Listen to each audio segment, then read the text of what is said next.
So welcome to a Analog Legends live stream. I'm Wesley and joined by Spencer as always. And forgive the hollow robotic sound of my voice. I've given up on the microphone thing on my phone. I'm done. I'm done with it until I get everything figured out. But we are doing a really cool live stream tonight. I need to maybe make it to where um, I can see the comments.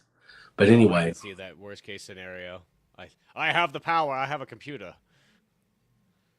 oh yeah. We'll figure that out. But sorry, I'm distracted. I'm getting texts as soon as I jumped on here. I was getting texts and all kinds of stuff. Yeah. So tonight's going to be an interesting little thing. I think both of us have kind of unlocked a superpower recently. Essentially, is that both of us are creative people that have been working on all kinds of stuff for years, and ChatGPT has come along and helped my ADHD ass, I know for sure, get things in order, like organize everything, make it concise, pull all these crazy ideas I have everywhere and mold it into a real narrative or whatever. And that's what I've been working on. Of course, Spencer, as we were just talking about before we started, has done the same thing.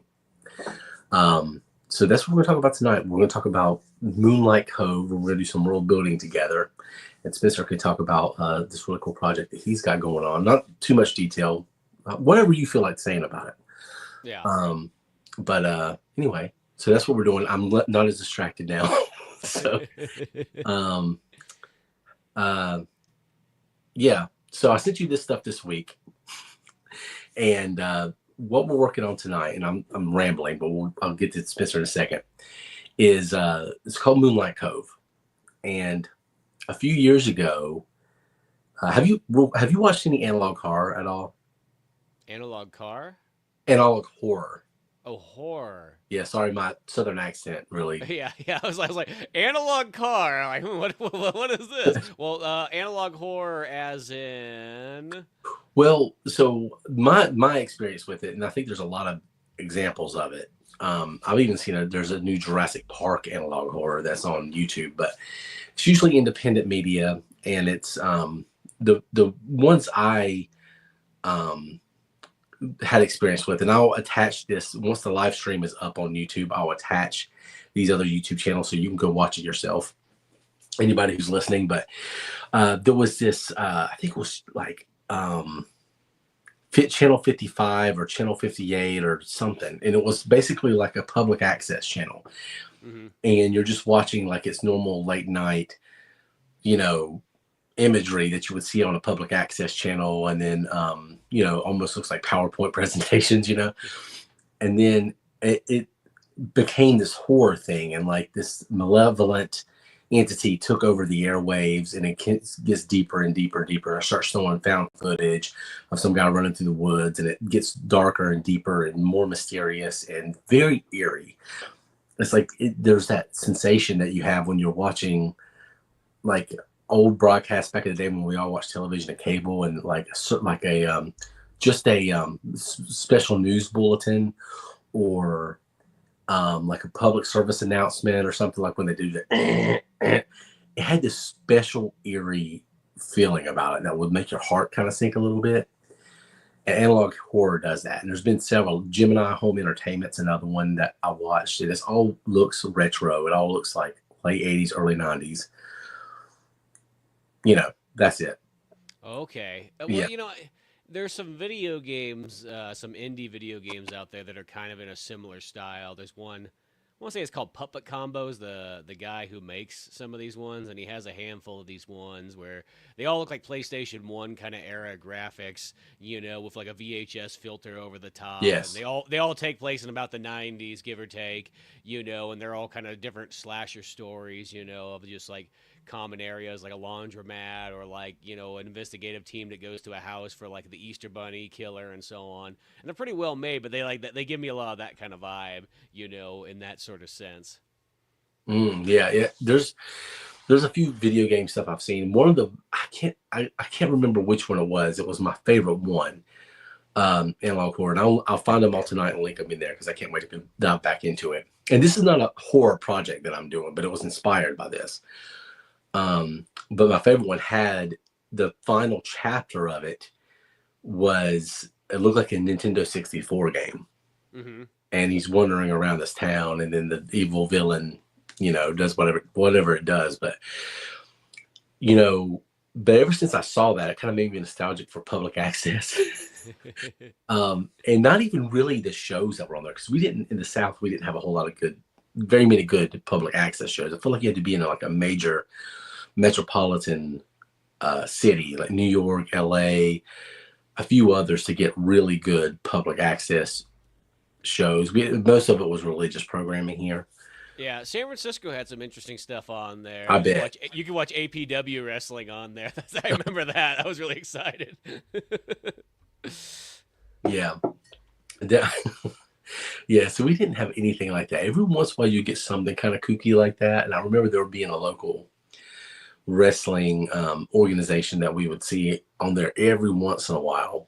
But mostly what I remember is there was like the public access channel, and then there was the community calendar. And the community calendar was it looked like PowerPoint. And at one point in time, we even had the mug shots of people who were arrested. And, it was just ridiculous.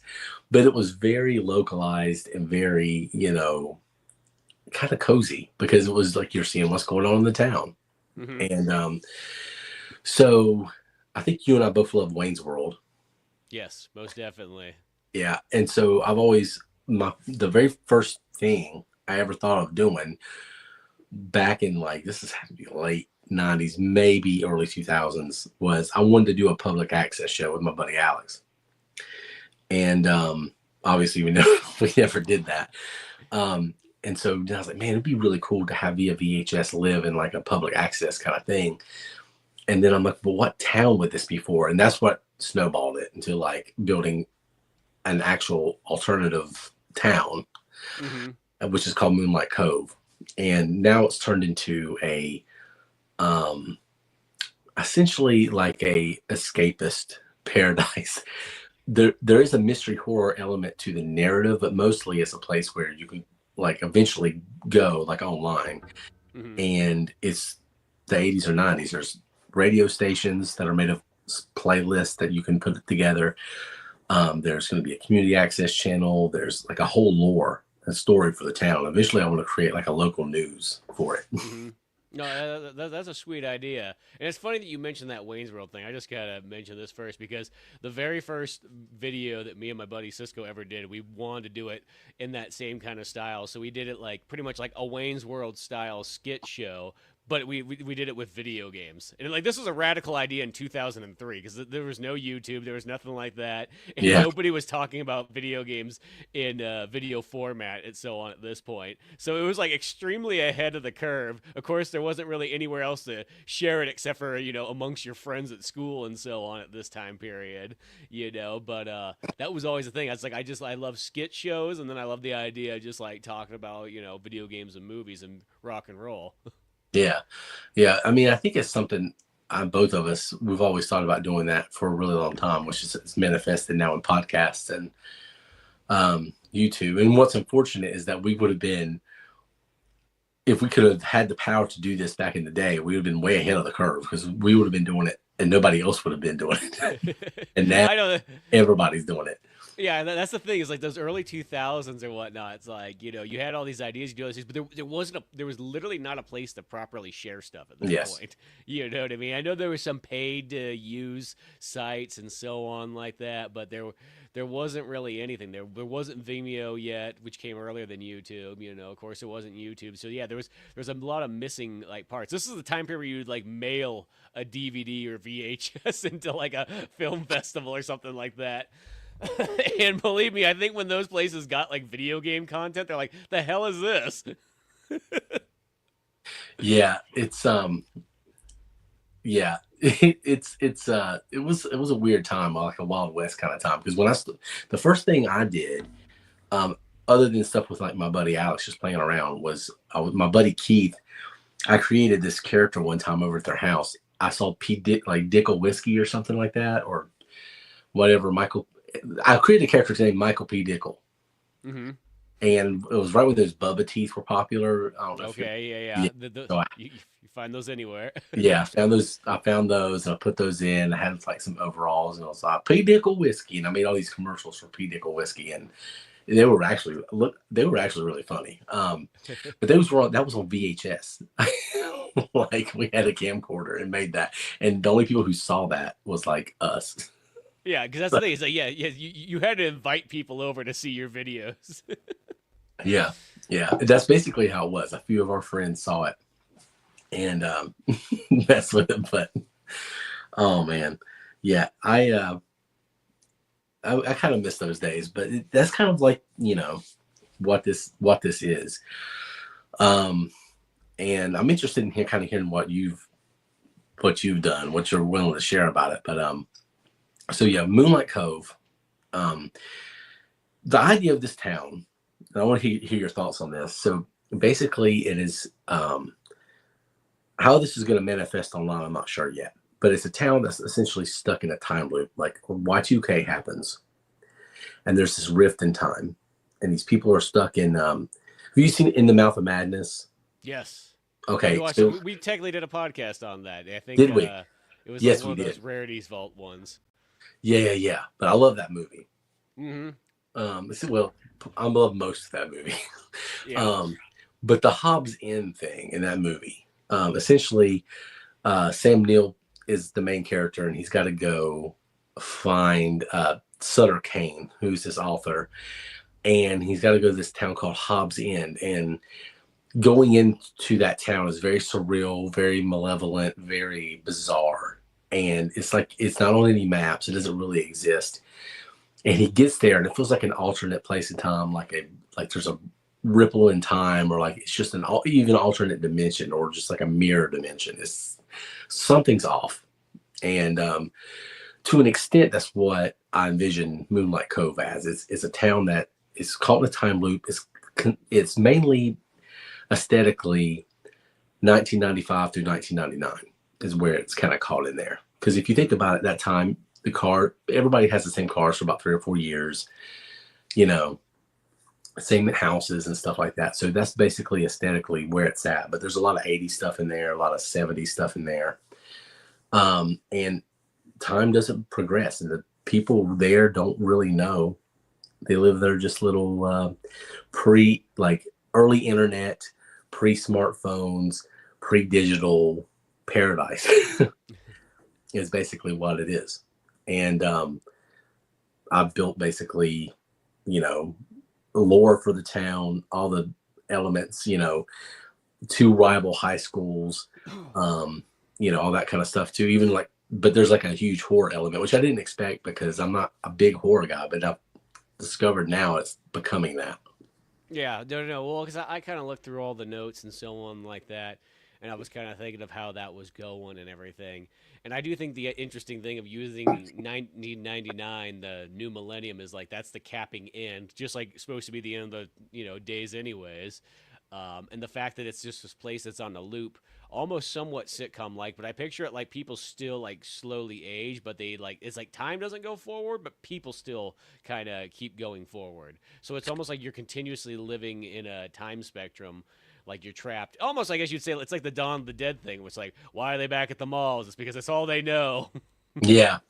It's just a weird place. People are caught up in their little lives, and they're not realizing time isn't progressing like it should, or they've had the same president for 8 years, or not 10 years now, where they don't realize that cars are staying the same, and they've already released Cuba.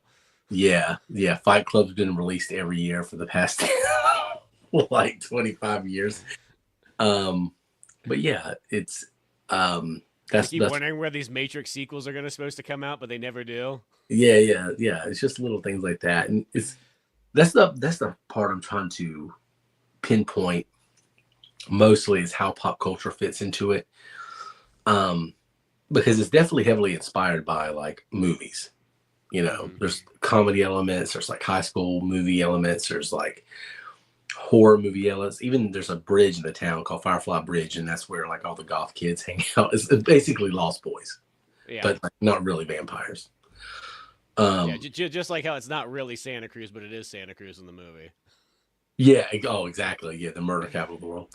Which, I, honestly though, some of the things that you've told me about Santa Cruz when you go there, like the comic book shop and how cool it is, kind of did play into it a little bit. I was kind of thinking that.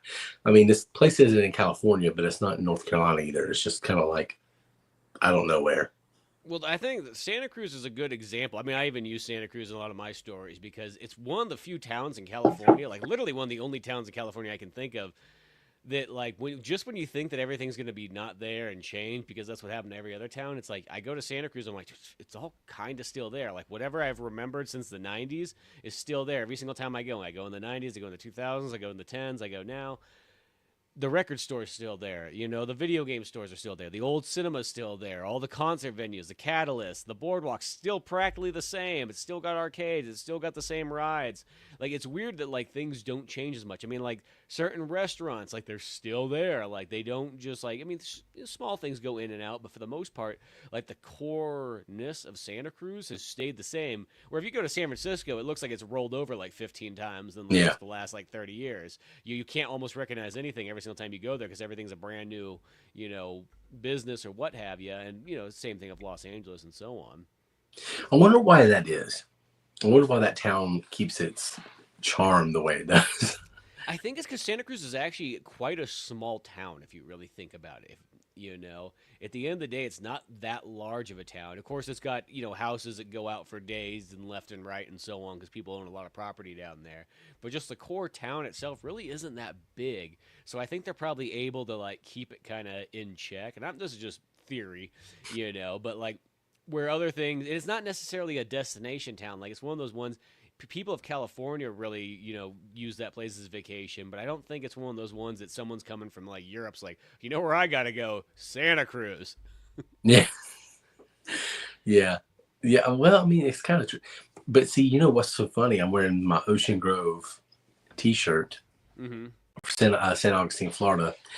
And that town, I mean, obviously the downtown is a historic area. So it's, obviously that doesn't change very much. But even like once you get on the other side of the bridge in that town, it's like a regular town. And none of that changes either. It's very different than here where, North Carolina is radically changing over the past 15 to 20 years. And it keeps increasing and Mm-hmm. keeps growing. And like I've moved to Fuquay Varina like, oh gosh, 4 or 5 years ago, and it's changed so much since then. If I went back 10 years ago, I wouldn't even know what this town was. Like Yeah. it's incredible.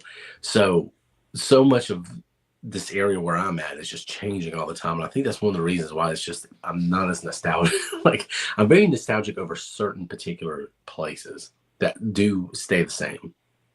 And Yeah. there's not many. There's really not. No, I totally understand that too because I feel the same way as well. It's like pretty much all the things that I really enjoyed don't exist really anymore. A lot of the areas, you Yeah. know, there's very little of that kind of left, which is what kind of makes once again Santa Cruz kind of always cool. It always seems to look the same. I mean, my mom's even made the comment before. She's like, it literally doesn't look that much different than when she went there in the '60s. See, that's crazy. See, I really admire places like that. That's awesome. And especially now because what we were talking before about physical media and like how that's maybe going away in a little bit.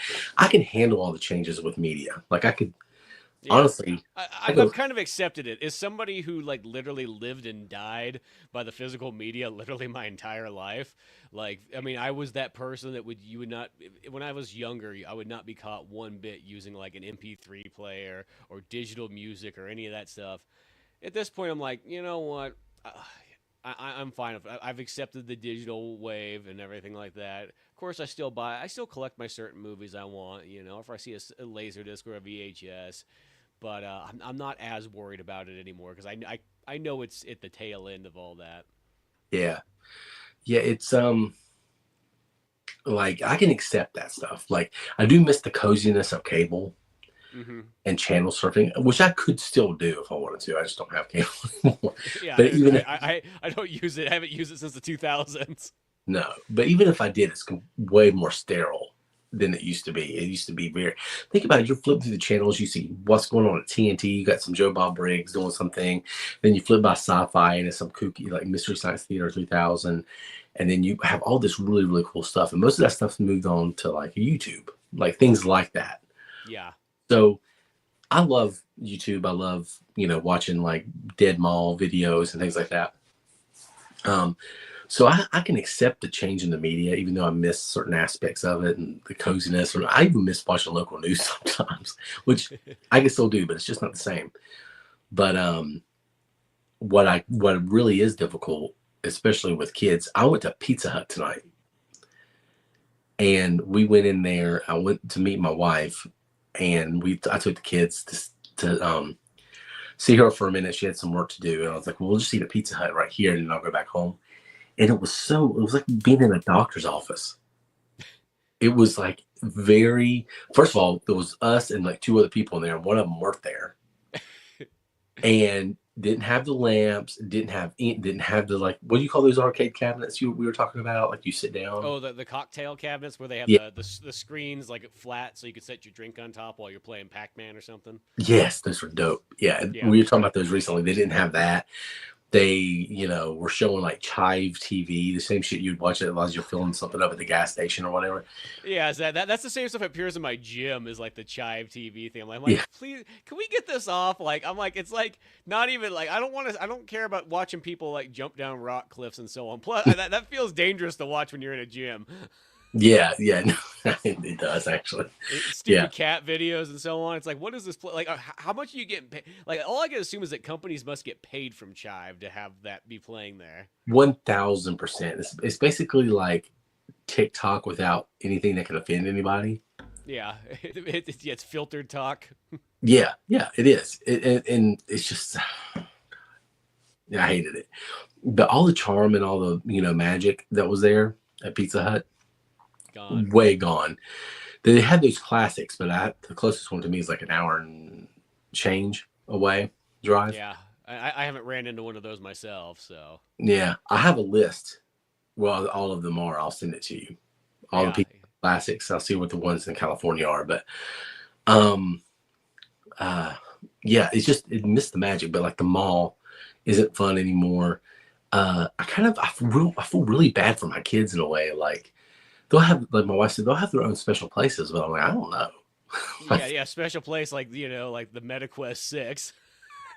Yeah, You know what I mean? I hate to sort of say it, like we kind of at that point where like digital's kind of is what you do. I just have this feeling like you don't have the going out to places the same way because it's just not there. Like it almost doesn't. Even if you wanted to, there's very few and far between, So, the cool places of like, hey, here's the cool pizza parlor that had the cool arcades, and guess what? Every single one of them has like a different variation from the next, so they feel all unique, and you got to kind of find them all. Well, that's kind of practically gone. And if you do see it, it is one of those weird things where it's like it's riding off like the nostalgia wave, and it's kind of a very niche business, which means it probably has a limited lifespan.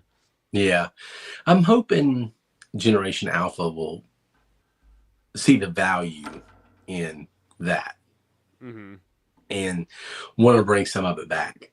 You know what I mean? Because I think my kids everywhere, and that's something that I work really hard to do. Like they're out and about all the time. But yeah, it's just like that going out culture. Like I used to love to go to the mall, even if we were broke as shit. I wasn't gonna get like a toy or anything. I'd still go into KB Toys and like, yeah, I'd love to have that shit. It was still fun to go in there. And I just missed that. So I think that's kind of why I'm interested in building something like this, is because it's not as much the analog media that I miss, it's the culture from that time. Lifestyle. The lifestyle, yeah. I mean, everybody romanticizes the past. It had it, the 90s sucked in some ways too. So did the 80s. I mean, they had their things about it that was kind of ass, but I did prefer it more. I definitely preferred it more. Not just because I was young. I think we were better off in a lot of ways.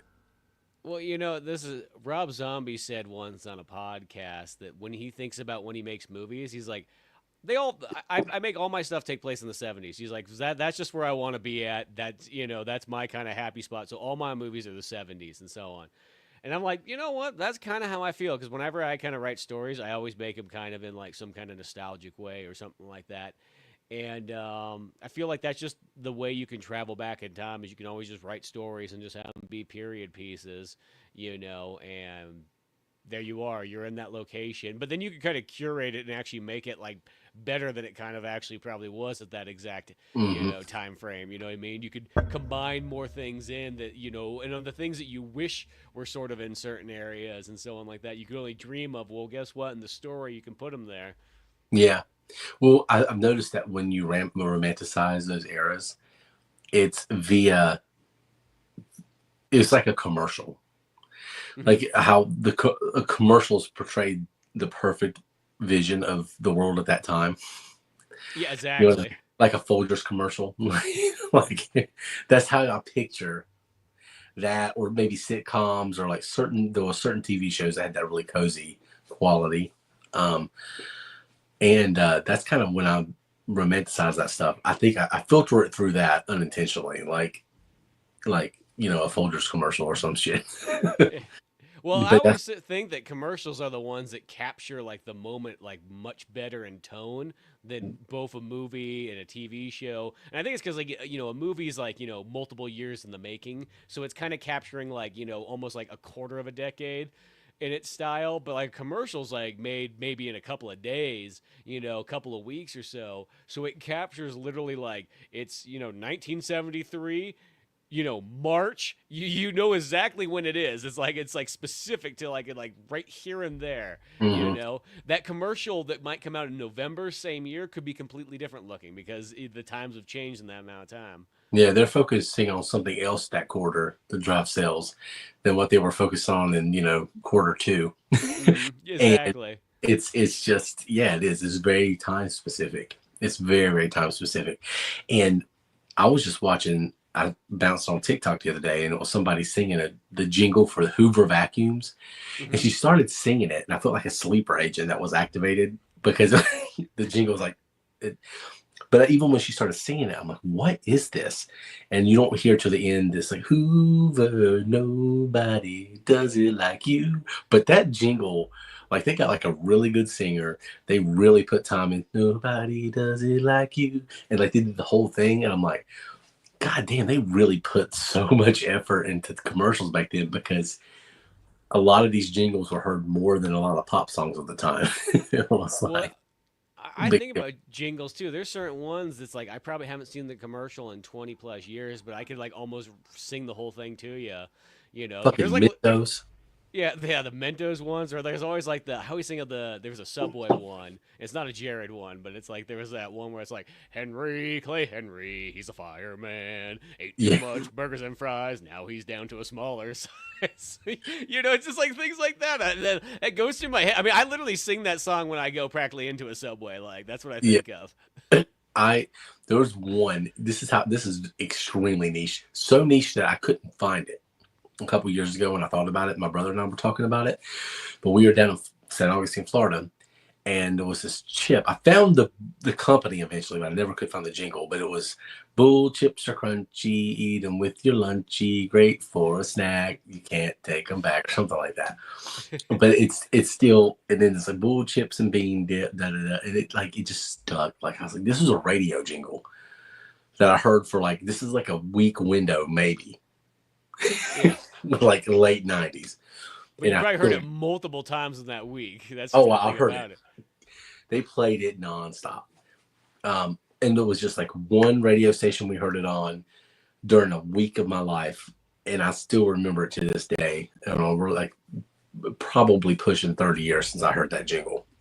Yeah. it's, it's still right there. So it's crazy how much effort they used to put in that kind of stuff. So Well, Yeah, that's one thing I want to do. Like I've created radio stations for the town, and I want there to be jingles for businesses, and I want there to be like bumpers for all the radio stations, like Power 98 and that kind of thing, and like and the country station, the Bass, yeah. things like that. I want there to be like bumpers for it and everything, but I want that quality to be there where it's like it sticks in your brain and it's very novel, Hmm. and people remember it, and it's kind of reminiscent of that time when there's still jingles and shit, but nobody. Yeah, they're not the same and so on. No. Well, speaking of Moonlight Cove and everything, what type of multimedia was your main game plan for it? um well, I definitely want, so here's where it started, and this is kind of where I'm going. I'm thinking like an online hub, a Hmm. website that probably looks like a NeoCities or GeoCities website from back in the day, that has like an older internet aesthetic, but has the capability of a modern website. And via VHS is a public access show. It takes place in the, I could very easily turn this into the back room at a VHS rental store. Yeah, exactly. It almost looks like, when I was thinking about it the other day, thinking about how I could change it around, it still looks like the upstairs at Alamo Draft House when I went up there, because they had all kinds of retro shit. They had like those Wrestle Buddies, they had an Ultimate Warrior Wrestle Buddy up there, and all That's kinds very of cool nice. shit. I wanted to steal all of it. And they had really, really cool stuff up there. And I'm like, well, this is what, like, if you had like some really employees at a VHS rental store, um, they would hang out there. Maybe they even sleep there. Maybe that's their like apartment, you know, and they would have like their special little stash back there. They'd have their little room back there. They'd have all the, things that you would get from the video store, little standees and stuff. So that's where Via VHS would take place, is there. And it's a public access show, and they broadcast it from the video rental store in Moonlight Cove. Hmm. And Analog Legends, it's a public access show too, but also on the Moonlight Cove radio, um, which is like the public radio station. And then every single thing that is done, because I've always had the idea of doing radio stations, like Yeah. having like an actual online radio station. But in this case, there'll be multiple streams. So before I go any further, one thing that everybody should check out is Pool Suite FM. It's a Hmm. silly little app, and this is what got the ball rolling recently. What really kind of was catalyst for me getting really back into this. But it's this little app that plays like vaporwave, like mall soft kind of music, which I love that shit. Hmm. It's super nostalgic. And they have a brand, and the brand is, you're by the pool. This is a radio station that's kind of like in a tropical area. Everything has the aesthetic of those old like get rich quick um videos that you would see back in the late 80s, early 90s. And there's like a guy on a yacht, and there's like a sports car, but everything's definitely late 80s, early 90s is the aesthetic. Maybe some Like the money guy that used to have the suit that had all the dollar bills on it, and he'd be like, "Buy my book, and you could get rich today." yes, but not that guy specifically, but the clips he would show of people being rich, that. Okay, I got you. Yeah, yeah, Yeah. yeah. Go. I mean, you should go. I have the app on my phone, and it's Pool Suite FM. And they sent me this message one day, and it was like, this is like 2 years ago now. So, would you like to be part of our poolside committee? Would you like to be one of the members of whatever? And I was one of the people who was fanatic about that site or that app from the very, very early stages of it. And I was like, sure. And they said, we're launching a tanning, actual tan lotion line. And I thought this was a gimmick. Hmm. I thought this was like, they had these really cool images of very retro style looking like suntan lotion and sun oil and things like that. I'm like, oh, this is like a gimmick that they're going to do to play into some new music or whatever, or like a new part of their channel. No, they actually launched like a pool line, and it's become incredibly successful to the point where a couple of weeks ago, I went to Target and that shit was in there. Really? Wow, Yeah. that's impressive. Yeah, that shit's in Target and it sells everywhere. They had like a whole like end cap set up. Uh huh. And then it moved into a hallway thing, and they had like all their shit. And this is from this little app that I was following. And I'm so insanely like just jealous of what they built. But they built an in-world marketing system, and it's Mm-hmm. like very retro, which I love. They have a radio station. There's different playlists, and you can kind of customize the look of the app. But Pool Suite FM is where I found it, and now it's merged into like Vacation is their like sun and beach brand, we'll call it, or their pool brand. But it's actual physical stuff, and they have like merch and everything now, and then it's moving into all kinds of stuff. Now they're having like events, you know, it's like a thing. It's Mm-hmm. not just like a little app where you can pretend. I don't have any ideas for any physical products right now. That's not even where I'm aiming, but I do like that immersive experience. Yeah, okay, so I can see. So it has a variety from everything from audio to having video stuff, Yeah, and the potential to expand farther, along with, of course, website integration and so on like that.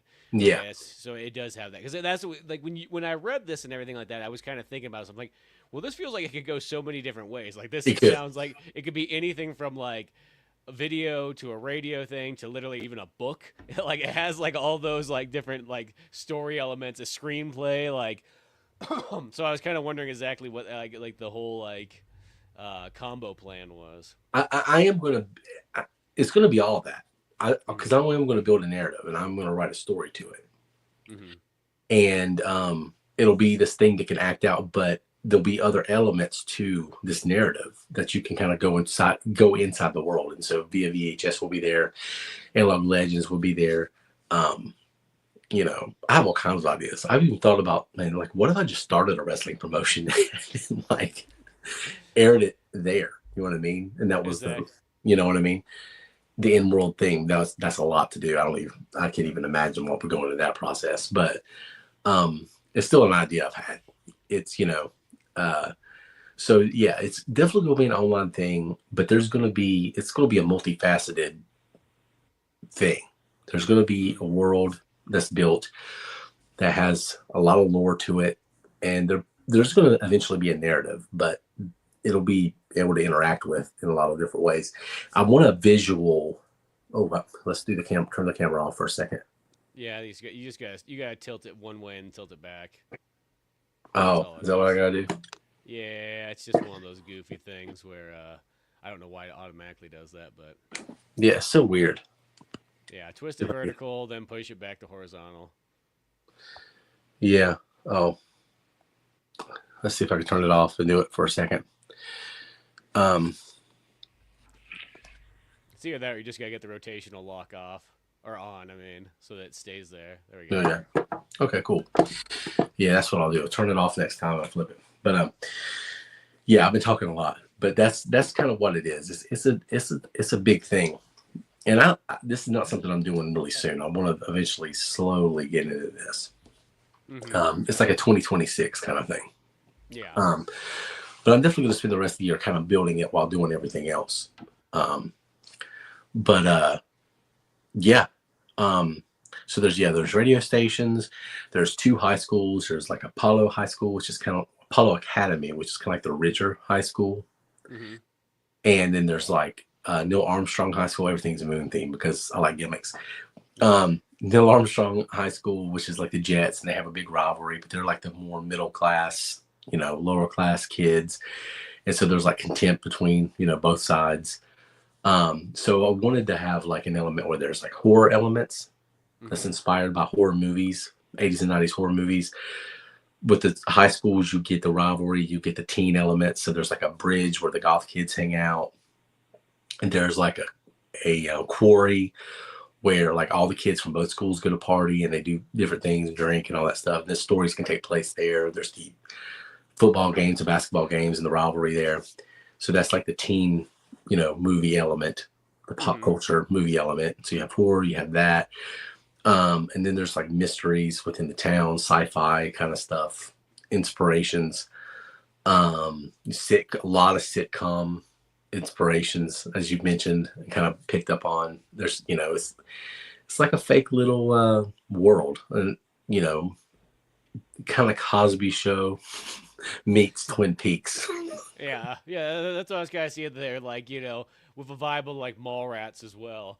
I kind of Mm, picture, you yeah, know, Mallrats, but with like, a paranormal kind of horror vibe in a sense yeah, where, which I always, that's actually, I love that kind of combo though, where it's like it starts off, or you have it where it is kind of like a comedy movie and so on like that, but then it goes kind of horror, sort of like that's like how Hostel is. Like Hostel is one of those movies. If you walked in that movie, had no idea what you're watching, you thought you come in there watching like a teen or a college comedy movie, and then about 45 minutes into it, you're like, oh no no no, we're in for something completely different. hmm I mean, it's the same way that like American Werewolf in London is too. It starts off like a college comedy movie, and then it progressively turns into a horror movie. yeah. It's that's the thing I'm struggling with now is I don't want this to be. It's turning into like a horror mystery, slightly sci-fi element, and the main goal is for it to be an escapist place. So, like, let's say it is a Matrix. Let's say it is like a you know alternate reality that Hmm. people are trapped in. What's the character in the Matrix that's eating a steak and it says ignorance is bliss? Oh, yeah, I know what you're talking about there. Yeah, So I'm like, he's like, if I believe it's real, it is real, kind of yeah. thing. I'm that guy. Yeah, In this world, I would stay there. yeah, Like I found a way to bring my kids into it and my wife, and I'll be like, but I'm staying here though. yeah, going in. You know what I mean? Yeah, like if I'm like, oh, your body's going to be in this warm goo, but your mind and your soul and your consciousness will be here. I'm like, oh yeah, throw me in the goo. I'm ready. Throw me in the goo. I'll be a human battery. I got no problem. Yeah, yeah. I mean, whatever. Like, how long do I last in that capacity? That's what I want to know. How Yeah, long do I same. get to be there? Um, and I was writing all kinds of stuff. Like, there's an arcade, there's a pizza shop, which I was really wanting your opinion on because I was thinking about modeling it like between Pizza Hut, but also kind of like you're inspired by your pie in the sky So like kind of. well, because like Pie in the Sky, the design of that one was that it had a lot of this ski mountainy kind of thing. Mm, So it was very everything in there. You went in there, it looked like you were straight out of the 70s and 80s, and it like stopped. Maybe a yeah, little bit of early 90s, and it never went any farther. And there was old beer posters on the wall, old skis. There would be like band stickers and so on like that. That like the newest band on there was like Pearl Jam, you know, and all that kind of stuff with your arcades and TVs and so on, and everything was CRT TV and whatnot. Um, yeah, because I got a lot of nostalgia for just certain pizza parlors that I can always like conjure up and so on like that, and just the things that would stand out to me in certain ones. yeah. See, that's kind of what I'm going for too, because um, I didn't send you the inspiration photos. So Pie in the Sky is yours. I was inspired by two different ones. It was, of course, '90s Pizza Hut, which is just Yeah, Pizza Hut. yeah, And, that's relatable to everyone.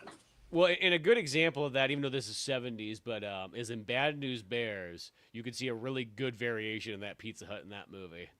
Mm, yeah, I need to go check that out then, because that's one that everybody can relate to. It's that's why Blockbuster's so um memorable because everybody's like, well, I like the mom and pop stores better. Well, I did too, but everybody knows Blockbuster. You Yeah, know, because you I can relate because everybody's mom and pop store is completely different from like right. no one can share those experiences unless you're in the exact same town. But everybody knows what a blockbuster looks like because they look the same anywhere you went. Yeah, there'd be mild variations, but it was a Blockbuster and had the same color scheme, same logo, same sales, same. So that's one I think reason that's so nostalgic is because everyone can relate to it. So at the pizza place, it's one part of the inspiration. I have pictures I can send you too. Part of the inspiration is '90s Pizza Hut and the lamps and everything.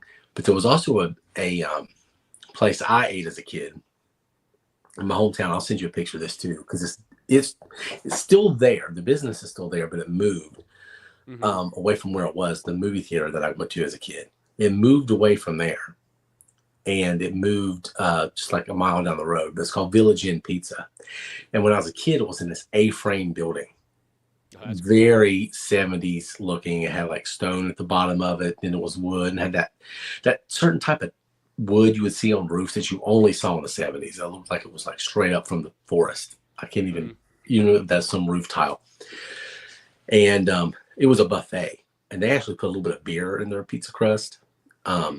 Yeah, and it's always so good. Like anytime I go back home, even the last time I went back, Statesville, we ate at the Village Inn because it's so nostalgic, so good. It has a lot of that, older aesthetic too, even the new one.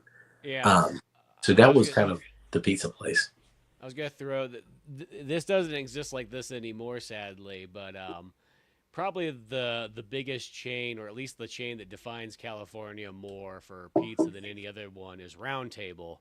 And Round Table has kind of a different aesthetic nowadays. But when I was a kid in the '80s and '90s, it had this. Everything was King Arthurified and so on. But they had these cool they look almost probably like '70s type drawings of like King Arthur kind of like cartoons, like almost like they're like comic strip kind of ones and so on. And so like if you got like a cup and everything like that, it had those cartoons all drawn around it with a goofy looking dragon and everything like that. But that used to be, I think, what made that place look kind of neat, is because everything was kind of a '70s kind of comic book style, or not comic book, but comic strip style King Arthur artwork combined with the pizza and everything like that, and it was sold like that. Now it's almost like one of those ones like you almost, the average person probably walks in there and doesn't even put two and two together that Round Table means King Arthur anymore. I don't think they have any of that in there. Yeah, it's kind of a bummer. Everything else is kind of the same. It's just stripped down, without all that stuff. But yeah, that's how it used to have. It used to have that kind of look to it, like you were almost eating like in a medieval place. I'll say this, and no offense to anybody who's in earshot, that's in my house or your house. But I can talk shit about boomers all day. But man, us millennials really F things up when it comes to like just that minimalist look. You can't blame it on Gen X. Well, see, because I always wonder, but it's like who is the people that are like in charge of making those decisions? Because that changed probably 10 plus years ago. So I'm assuming that it was probably somebody in their 40s, which means it was somebody that was Gen X. It could be, but I think they're trying to appeal to us and what we like. And there was that minimalist movement that was popular with millennials, which some of that was just born out of 2008 and the housing crisis. And we're like, trying to, let go of a lot of that's admirable. A lot of that stuff's really good. Well, because I will say that for sure for Gen Y, there definitely was like a split. Because I noticed that I could just point out in Friends where it was like before 2008, everybody like captured everything like Pokemon style, like gotta catch them all. So everyone had these fat collections of anything and everything, And like after 2008 and about like in the 2010s, there was sort of a split where there was, some friends, it's like, I guess I have to give up on all my other stuff. So here you go, which means I collected a lot of stuff from people. Because I just adopted it like, stray children, I was Angelina Jolie or something. But so I got a lot of stuff in that process. But I noticed that kind of happened. There were a lot of people they gave up on their collections and so on like that. And they literally went for like that, minimalist approach, like that rich dad, poor dad kind of lifestyle. Yeah. Well, some of that's admirable, and I like some of that. Like, you don't have to have all these, I have all these movies behind me, but I paid less than $100 for all this shit, Yeah. So some of that's admirable. Like, hey, we're going to let go of all this material stuff. We don't need that. But that didn't have to go into everything, into design of everything. And now this minimalist design is so sterile and so just like you walk into a McDonald's now, somebody showed me. Oh, man. None. No fun. It's like, now they're taking the play places out.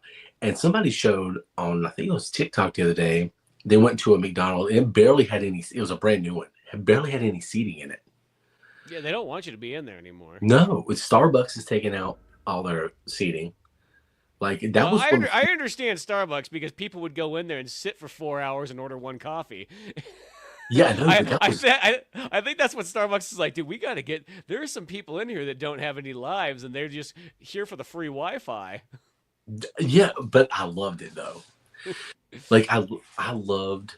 I don't even like Starbucks coffee. I think it kind of tastes like ass, to be honest with you. But Yeah, I've never drank coffee, so I couldn't tell you. But oh man, I'm drinking coffee right now. But um, it's one thing I did love about it was you would go in there and they always had a really good jazz playlist. It had a really good atmosphere, and I would never stay for like 3 hours like that. But I used to right before I started dating my wife, I'd go in there quite a bit. I'd go into Starbucks and just sit for a little bit. My sister worked in one for a while, and yeah, I would go in there and just hang out. It had a really cool, cozy vibe to it, and there was always people in there. Now there's like the one in our town has like a bench that goes all the way down, and there's a couple seats, but it's definitely decided like you sit here while you wait for your order, and you get the fuck out. There's no, you know what I mean? Like what? You know, but third places is what they call it in Europe. You know, what you do they have your call it? work third places.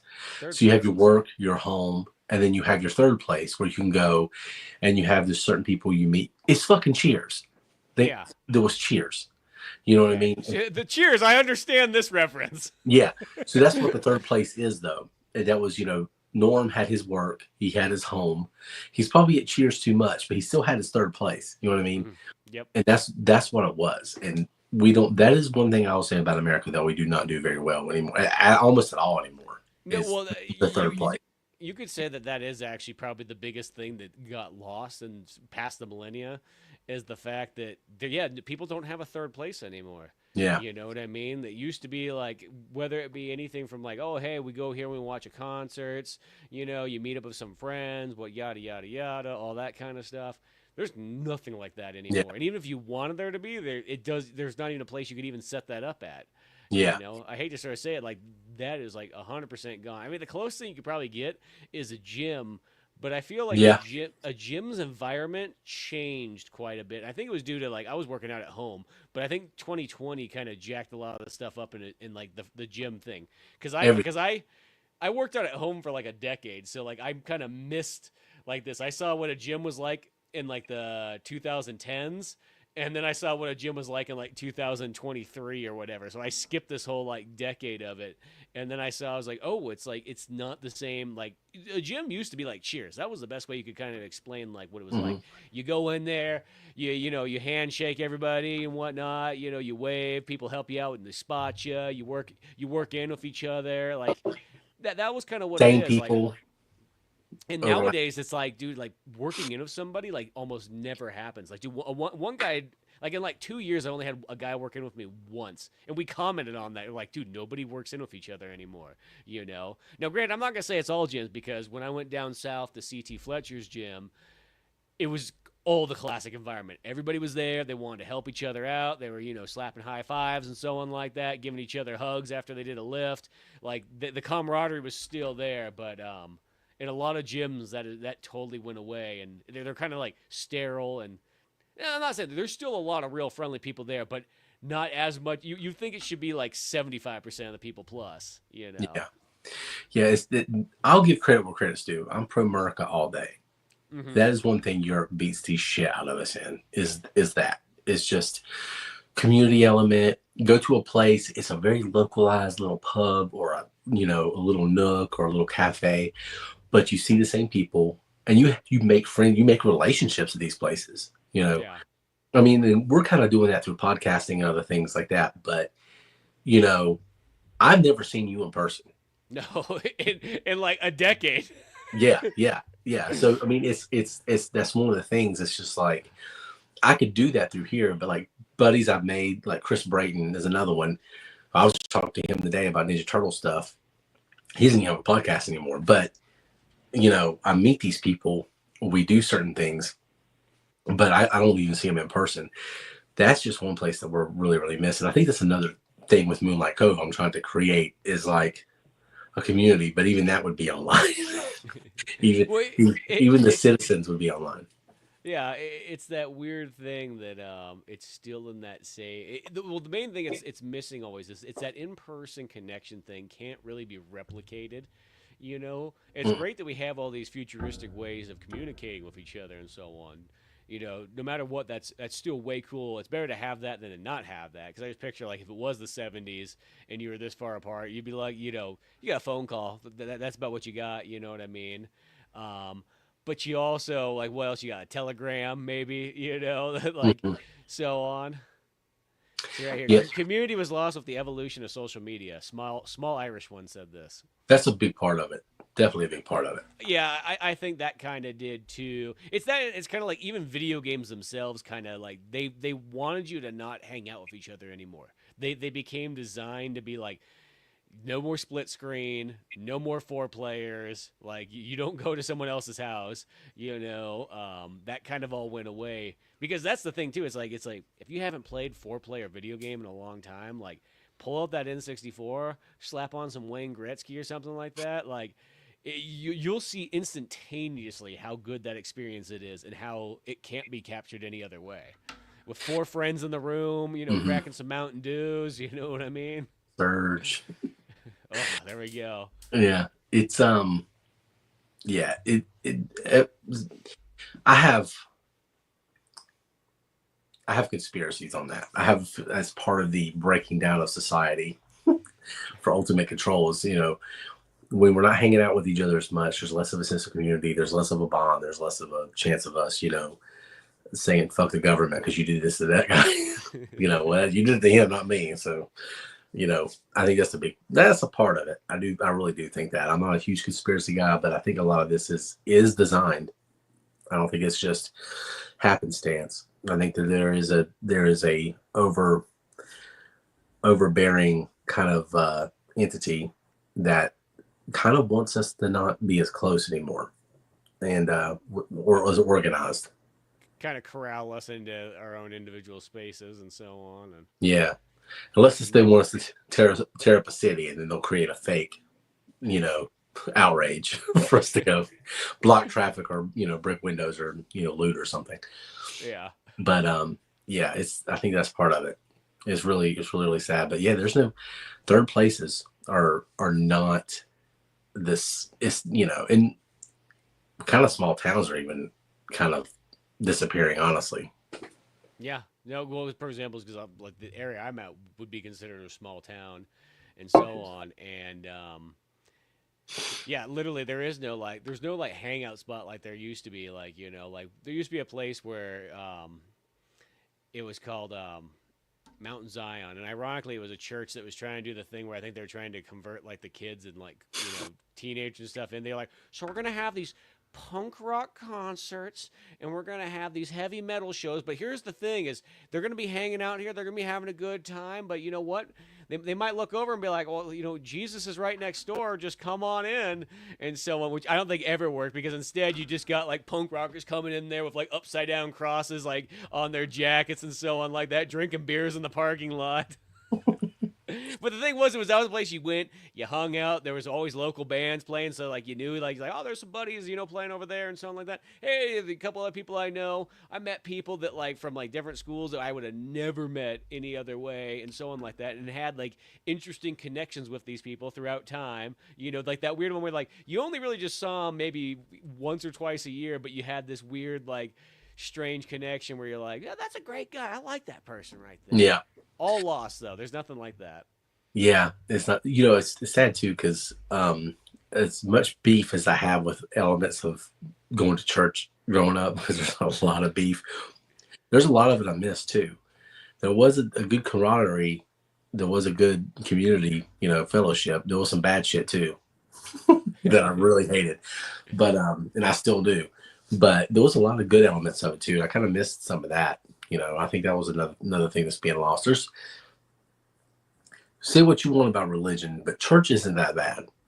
Mm-hmm. Churches overall, I found most of my experience was pretty cool with it. But yeah, that's another place. It's kind of like there's other elements at play there, but church's community, unfortunately, in the was it in the South? Is that what it says? Yeah, in the South. Yeah, there's I like a think little thing blocking it here, so I couldn't see the whole thing. Yeah, yeah, well, where I'm at. like, and I could get that. Like, I always felt like like there is those elements of church where it's like that sounds great if you just took the church part out of it and it was just the community part, I guess. And it was just a cool hangout. If there wasn't some weird conversion process going on, or it wasn't like the Scientology building that hangs out above the subway that like always tried to convert me every single time I went there in San Francisco. Yeah, most of my experience, I'll say, as somebody who was like, I went to a Christian school too, and I went to. Most of my experience wasn't like that. Most of it was really fun and pretty good. Most of the people were really good. Hmm. There was just those elements that would sneak in there, like the political elements, or just the really extremist elements that will sneak in and really mess with you and think you're going to hell every 5 minutes and stuff like that and mess your mind up. So almost made it not worth it. But we did stuff like lock-ins back in the day where we would like stay up all night and watch.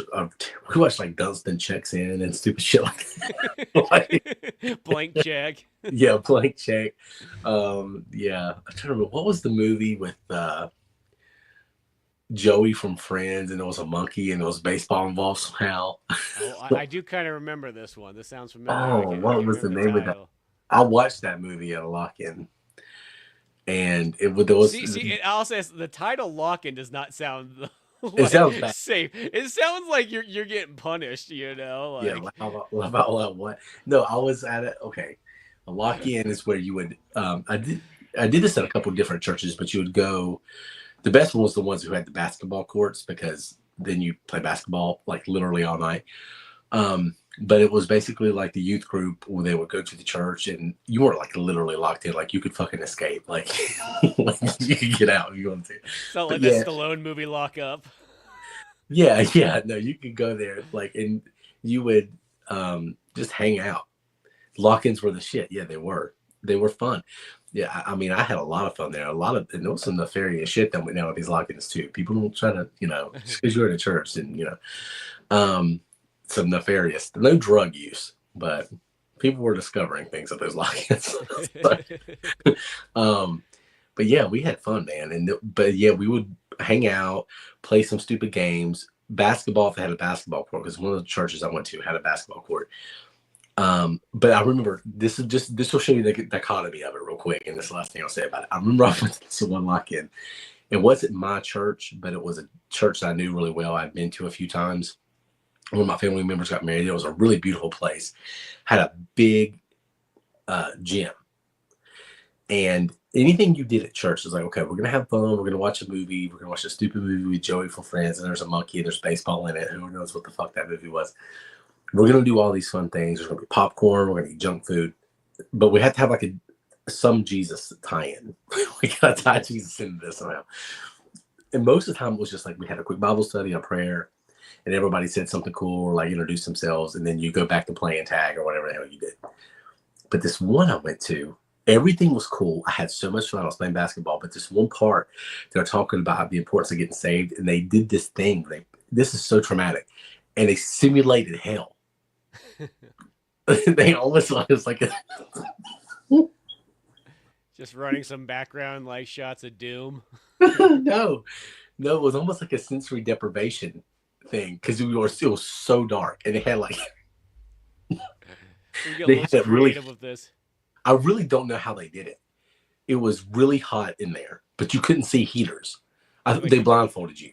some 4D movie experience. Yeah, no, they blindfolded us.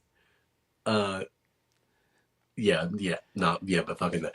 But so they blindfolded us. We went in there, and there was like they had the heat turned up to like hell, and it was like you were sweating and stuff, and they had these like eerie noises, and you couldn't tell where you were, and it had a really bad sulfur smell. They created all these things like this is what hell's like. This is what happens if you don't get saved. Like, bro, I've been saved like 18 times. I'm Baptist. Like, like They got the youth pastor running around poking someone with like a trident.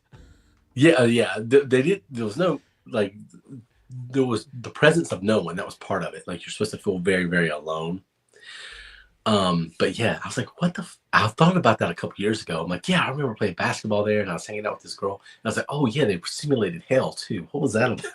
Like, It sounded like you almost were just sitting in a sauna. Let's be honest, and they just yeah, put some weird sounds over the top of it. yeah. I, They had some type of black sheets set up, and it was really eerie. I remember. And it was just, I was like, what kind of cult like shit was that? Then we went back to playing basketball. Now you're all sweaty and everything. Like I haven't even shot a single like hoop yet. And Yeah, like yeah. You'd only stay in there for like maybe like a minute, like, or Yeah. 2. It wasn't very long, but it was enough to be like, stick with you. And I'm like, what was that? I don't know. But yeah, so Moonlight Cove. Yeah, Moonlight Cove.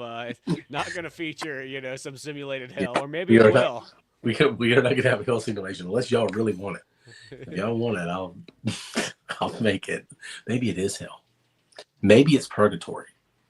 Yeah, trapped in purgatory. Maybe it's which would be dope. If that was purgatory. But yeah, third places and churches and stuff is what we were talking about. And then somehow we talked about the weird shit that came with church sometimes. But crazy lengths they'll go to try and indoctrinate children. That is 100% true. And what's funny is they did most of the time the people who were doing it didn't really have an ulterior motive. They weren't trying to like swindle these kids. They were just doing what they thought was right. Mm-hmm. You know what I mean? But man, they would do it.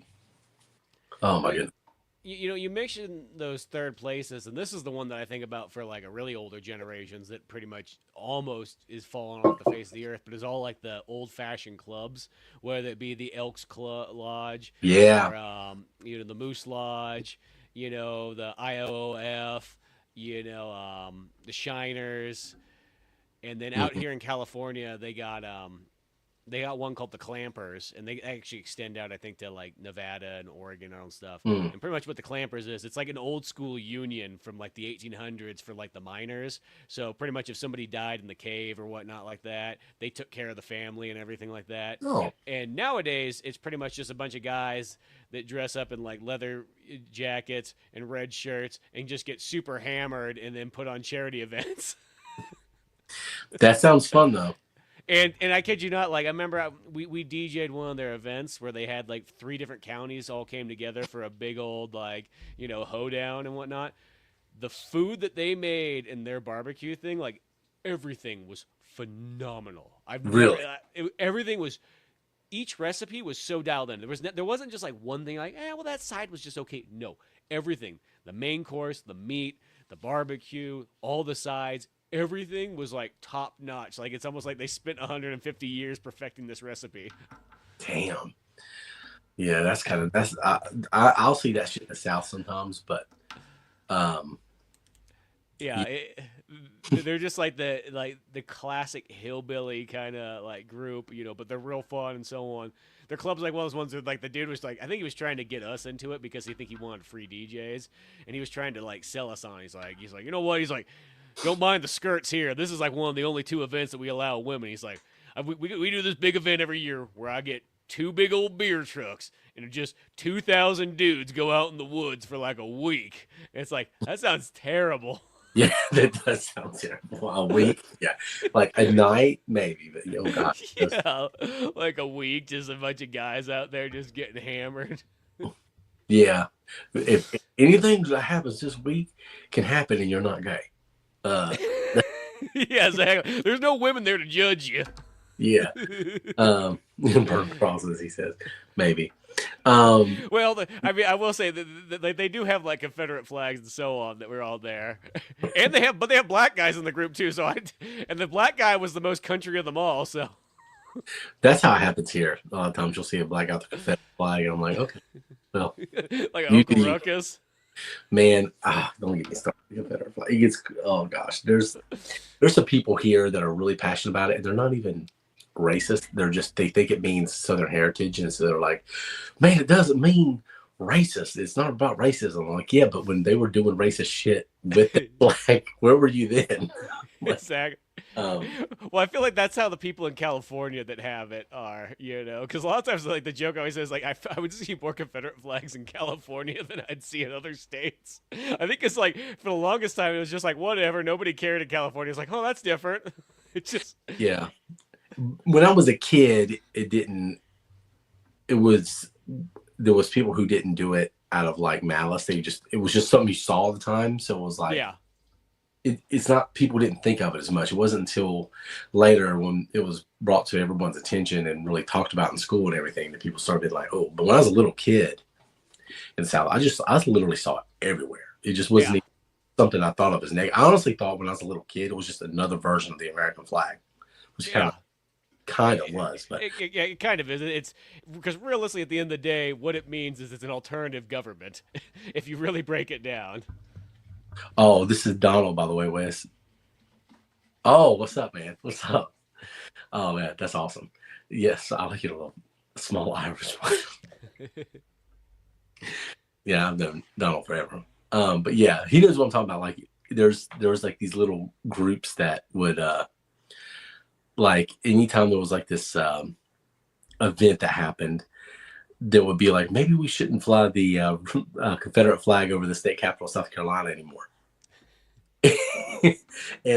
And people would be like, yeah, that's probably a good idea. Like a lot of people pay taxes there. That's, it's probably not a good idea. And so they would go up to the Walmart and they'd have their homespun wisdom, and they would literally drop these giant trucks jacked up, and they'd all have their Confederate flags, and they'd be like, and then there'd be all these videos that'll be all over Facebook, like, no, man, it's about Southern heritage. It don't mean that. I'm like, yeah, but it became that, and there would be all these fights. It would just be, oh my god, it would be so crazy. But it looked good on the General Lee, though. Yeah. That's what I always think. At the end of the day, it's fine on that, and nobody's going to take the Dukes of Hazzard away from us. Yeah, no, it can stay on the General Lee. That's an acceptable use. States' rights. That's an acceptable use of the Confederate flag is the General Lee. It can stay on there, and it is also called the General Lee. So But going back to those clubs, the whole thing I was saying is that this is my roundabout way of getting at all this, is that those used to be kind of like old school hangout places. I mean, that's where like Fred Flintstone would hang out and whatnot. But nope, there's like they can't get any youth to get into any of those ones. Like nobody wants to join those things. Well, I think let's be honest, nobody wants to go hang out with a bunch of old dudes who are like, all right, you want to go play darts, Billy? We're gonna drink tonight. It's just like, yeah, that doesn't sound like. Yeah, that's another reason. Bring some video games in there, and maybe you could start changing this around. Get a Pokemon card tournament going. Maybe this is why I think some Masons, not all of them, but some of them are immortal. Because I've never seen a young one. That's true. Yeah, I've never met like a young, but they had to start somewhere. And you hear them talk, oh, I've been in this for years. Like, when? When did you start? Like, I don't know. It's crazy. Yeah, well, and I kind of wonder with like some of these ones, it's like, is there gonna be this like giant? Because you almost don't see any like Gen X people like in any of those ones either. Too, it's like I just noticed from doing a couple of events like at some of those like places, you see the employees that work there and so on. And you go, everybody's like 60+ years old here, and so on like that. Yeah, the young ones are the blood bags. They're doing like the Soul Reaver thing too when they bring in youth, and they're like jaws stretched down. They're like, we must absorb them. Give us your energy. Like Mike Johnson's kid. I don't know Mike Johnson. I have to be brought up to date on that one. But yeah. I don't know. I've never seen a young one.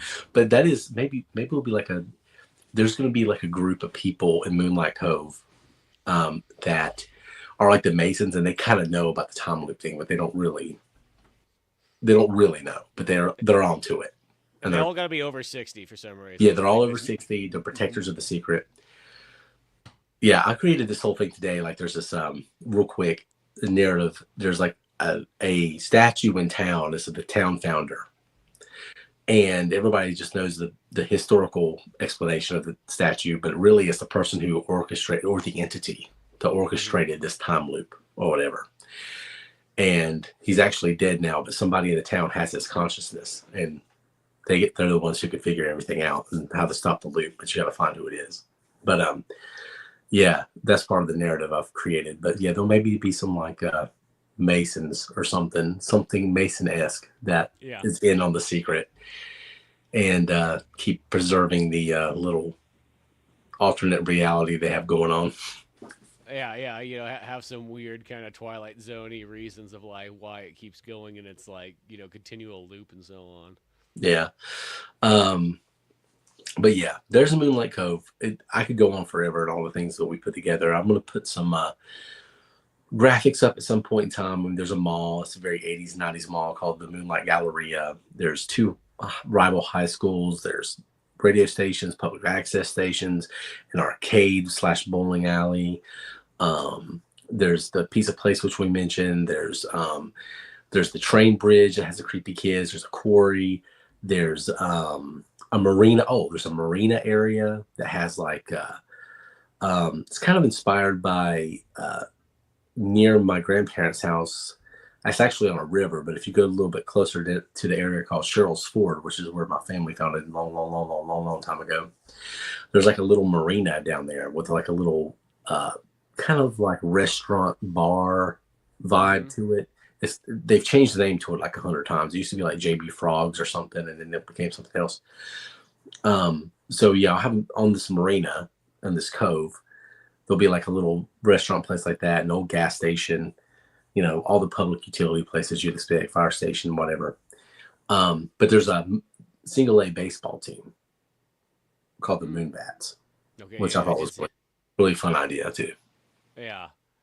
No, So I think there's a lot of good stuff to work in there and so on. Like, it's more like if I feel like you've definitely got the location going more than anything else that can like now leads into like whatever the heck else you want to do next with it and so on. Like the whole yeah, setting and the environment and the place that it's all I've, living I, in. I've got the setting, the environment, a lot of the lore built. Now it's just implementing it into what we're doing creatively and finding a way to have it manifest online in some type of interactive way. But I'll build that over time. I've already had some ideas. And by the way, there's other examples of this. People who have done not this kind of thing, but there's a podcast that I'll have to send you the links at some point in time because I can't remember the name off the top of my head. But I've seen this podcast before. But it takes place, it's like a horror podcast, but it takes place in this town and everything's done like news reports. Hmm. And it's like this in universe podcast. And you're listening to what's going on in this town. And there's another thing that somebody built in the UK that's like an online interactive place that never moved past the 70s. And it doesn't have as much of a narrative. It's kind of just built by everyone who's kind of involved in it. Um, but it's, there's a lot of interesting examples of this because I asked ChatGPT if there was any examples. Like, has anybody else built anything like this? That I'm sure they have, but I wanted to see. And Hmm. there was other really interesting stuff out there. And now it was linking me to different places where I can make models of the town. Um, there's like a version of SimCity 4 out there where you can kind of like have like open range to do whatever you want to build Yeah, something. interesting. So Yeah. I thought about something like that too. But yeah, via VHS will be there. All the things that eventually we do with all this will be in there in some capacity, but not like you don't have to be involved in all that to be involved in listening to the show or something like that. You know what I mean? Yeah, someone be like, man, we're getting like really overwhelmed all of a sudden. I love the idea of a community that is committed to a retro um, kind of style town. And if you didn't listen to the beginning of it, Donald, it was basically the idea is it's a town that on Y2K, December 31st, 1999, when it clicked over, this place got stuck in time. It never moved. And it literally is stuck in like this alternate reality. Um, So it's almost the exact problem that the computers were supposed to have for the save data. They took away the first two digits, yeah, and that they were just going to roll back over to '01 and not as in like 1999 or 2000, but instead it rolls back to like 95 each time and just continuously flows in that same 95 to 99 over and yeah. over. It stays there. There's a lot of 80s elements and 70s elements too, but it's mainly 95 through 99 is the aesthetic and the base of the style. And it just keeps looping and people don't realize it. They don't realize that things aren't staying the same, that Bill Clinton's been president for 40 years now.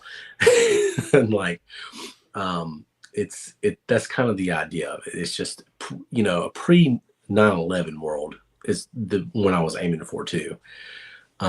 And so for that, Y2K was a perfect stopping point where, you know, we're going into the digital millennium. And this is, the end of the analog millennium. And that's kind of what the idea of that specific point in time. Plus, it's just a cool, like, MacGuffin. Well, You know, yeah, that and the fact that like once again you mentioned the in a sense 9/11 because 9/11 is the thing that shifts so much media stuff in general and so on. Like literally like when I kind of put together like that variation of Old Man Orange podcast where I had the vintage cinema review and then I did the modern cinema review, and when I thought Mhm. about the splitting date, I literally was thinking like I would split the movies based on 9/11 is Oh actually yeah. shift it from that. I technically just did it just to make it simple. I did it 2000s, but I thought about it like I'm like that's really where movies shift though is it's 9/11 is what changes like like almost like a humongous difference between like a movie from 99 to 2003 is like radically different. I was telling there was the kid I work with. He was born post 9/11, and he was talking about what his knowledge of it, and I was trying to explain to him what it was like, and I said that when you look at the 60s, 70s, 80s, and 90s, I'm not as well versed in the 40s and 50s culturally, except for knowing like about history, like World War II and shit. But I don't, from a pop culture standpoint, I'm not as well versed in those decades as I am 60s, 70s, 80s, 90s. But when you look at those decades, the aesthetics, the styles, the themes, the cultural experiences that we associate with those decades didn't really start taking place until the middle part of those decades. The first few years, it's becoming that decade, and it's still like so. The '60s was still a lot of the '50s and the early part of it. Then you started getting the Beatles and the Rolling Stones, and you started getting the counterculture and hippies and all that stuff, and it became all the things we associate with the '60s. But the first few years weren't that. The Well, the first few '70s, years is it's American Graffiti is what because yes, that's the whole tagline. American Graffiti is where were you in '62? yes. So that was the early part of the '60s. It was extension of the '50s, but it was becoming its own thing. It was becoming something different. People, as they're going into college, were changing the culture and things. The '70s, you can argue that the early '70s was better than the late '70s, but the aesthetics and the ideas that we associate with the '70s are, disco, bell bottom jeans, what's the movie that we watched? Matthew McConaughey, Days of Confused. Dazed and Confused. That's what we associate with '70s, but that aesthetic and that idea didn't start taking shape till later in the decade. So Mm-hmm. with 9/11, what happened was all that trend continues through the '80s and '90s. It takes a few years for the decade to really find its image.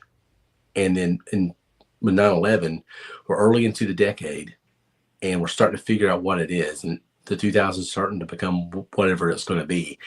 9/11 happens and it just fucks everything up. And so Yeah. the 2000s feel like almost like a decade without an identity. It just feels like it was towards the end. It started to figure some shit out, but it still doesn't have its own like specific style or specific culture or specific anything. It was just a weird time. Though I will say that when you look at 2000 movies nowadays, like they actually have kind of a radical their own look and feel and so on. And Oh a lot yeah, of times, like that early 2000s, especially, be like the post Blade, post Matrix era, where it has that overly stylized, very slick, very like everything's almost like done really in a cool fashion and so on like that. And then pretty much what you get is once that kind of gets kaput, it turns into like the ground in reality is what the 2000s mostly is. That's yeah. post 9/11 is everything's kind of Jason Bourne style. We're going to make Batman as realistic as possible, grounded in the reality as much as we can. Hmm. And there's a lot of cool stuff in that time period that like Oh yeah, it's especially the late 2000s. at the time, yeah, I would have been like, I remember I would have been like, man, it's not as cool as the 80s and 90s. But there's still quite a bit in the 2000s that, is pretty impressive and so on. Oh But yeah. yeah, just like anything else. But yeah, it is amazing how radical that shift. Pretty much what it is, it's the James Cameron thing. Before 9/11, terrorism is fun. Post 9/11, terrorism's not fun Yeah. anymore. Yeah. Which, by the way, I think was the story of where he was on 9/11.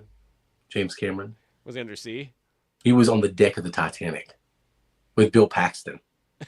With Bill Paxton. He said, I'm going to take Bill Paxton now because this is a few years after Titanic happened. He's like, hey, Bill, I'm going to go see the Titanic. Do you want to come with me? And so he and Bill Paxton went down to the deck of the Titanic. This is on September 11th, 2001. And they're down there and they get back up to the surface. And they noticed there was something off with the radio communications and everything was acting weird. They get up to the surface. The whole fucking world had changed while they were down on the ocean on the Titanic. And they get up there and they're like, oh, fuck, 9/11 happened while we were, and they ate lunch on the deck of the Titanic. Yeah, and talked about making True Lies too. probably. And then they get back up there and like, fuck, we can't make Sri Lanka 2 anymore. um, Oh, uh, Donald asked real quick. He said he'd never seen American Graffiti, and does it still hold up? I personally think it does, but I'm kind of nostalgic for that era and so on. The movie's very gritty and kind of like it's almost very kind of indie feel because it's like yeah, oh yeah, I think it's it is. shot on 16 millimeter and everything like that. Um, but if you want to have a very time travel piece of like that pre-Vietnam War era lifestyle, because that's actually in a sense that actually ties in very well to our 9/11 thing. The one thing that changes almost like that 50s 60s thing is Vietnam. Vietnam completely changes where the early 60s is fun, everybody's having a good time, Beach you party got being rock and roll, beach parties, all that stuff. Vietnam happens, things get real, shit gets dark. All our movies start having like, very dark endings, Easy Rider, Taxi Driver, things of that nature. So American Graffiti actually captures that. Like when George Lucas is like, I liked it better before Vietnam. yeah, yeah, and by the way, Star Wars, his next movie is just an allegory on Yeah, on Vietnam. Vietnam. Yeah, Yeah, everybody thinks it's World War II. It's no, it's Vietnam actually. yeah, Star Wars is about Vietnam. It was in this a lot of inspirations. There's a lot of Joseph Campbell stuff and Star Wars and all that, but it's the political element of Star Wars is Vietnam, and we are not the rebels. Okay, Americans are the rebels in that movie. We were that's what Star Wars hit. There's actually a video of him talking to James Cameron about just that.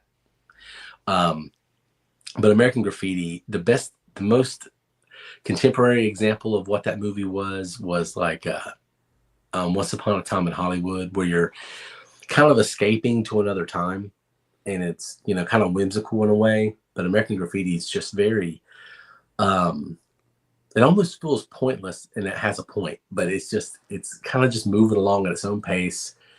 You're kind of like escaping to the world, you know what I mean? And it's Well, yeah, bouncing from one part of the story to the other. It's just it's but I like it, but it is weird. well, a good modern version of it in a weird way is Days Confused. It's kind of Yeah, the same thing. Instead, Days Confused is for 76, um, where American Graffiti's for 62, but they capture that same like it's a day in the life. You're hanging out with these like high school kids just ready to graduate and so on like that.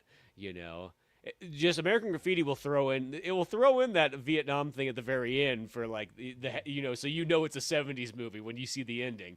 yeah, George is definitely on his new Hollywood thing right there, yeah. but beyond that part, like the rest of it is, I think it's still actually worth watching, and it's one of those ones that movie was ginormous. Probably also because where I'm at, because I literally live right above Modesto area, which is where American Graffiti takes place at. So of course it's always been kind of a big thing here. Hmm. But for years that movie was always just referenced and so on. So as time has gone on, it's just sadly the people that it's kind of like appeals to have kind of disappeared. But yeah, it's still I think one of those ones that I really enjoy, and I think even the sequel's actually good too. The sequel that it's a very artsy movie, but it's still written by George Lucas and everything like that. It's just an interesting like experimental 70s film. The second one.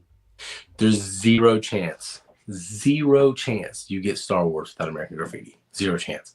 Yeah, no, you Because literally have to have that because nobody wanted to hear George Lucas's ideas, but American Graffiti was successful. well, American Graffiti too was I don't have the exact figures off the top of my head, but it was one of the most profitable movies ever made because it was made on like a nothing budget and went on to be one of the highest grossing films of the year.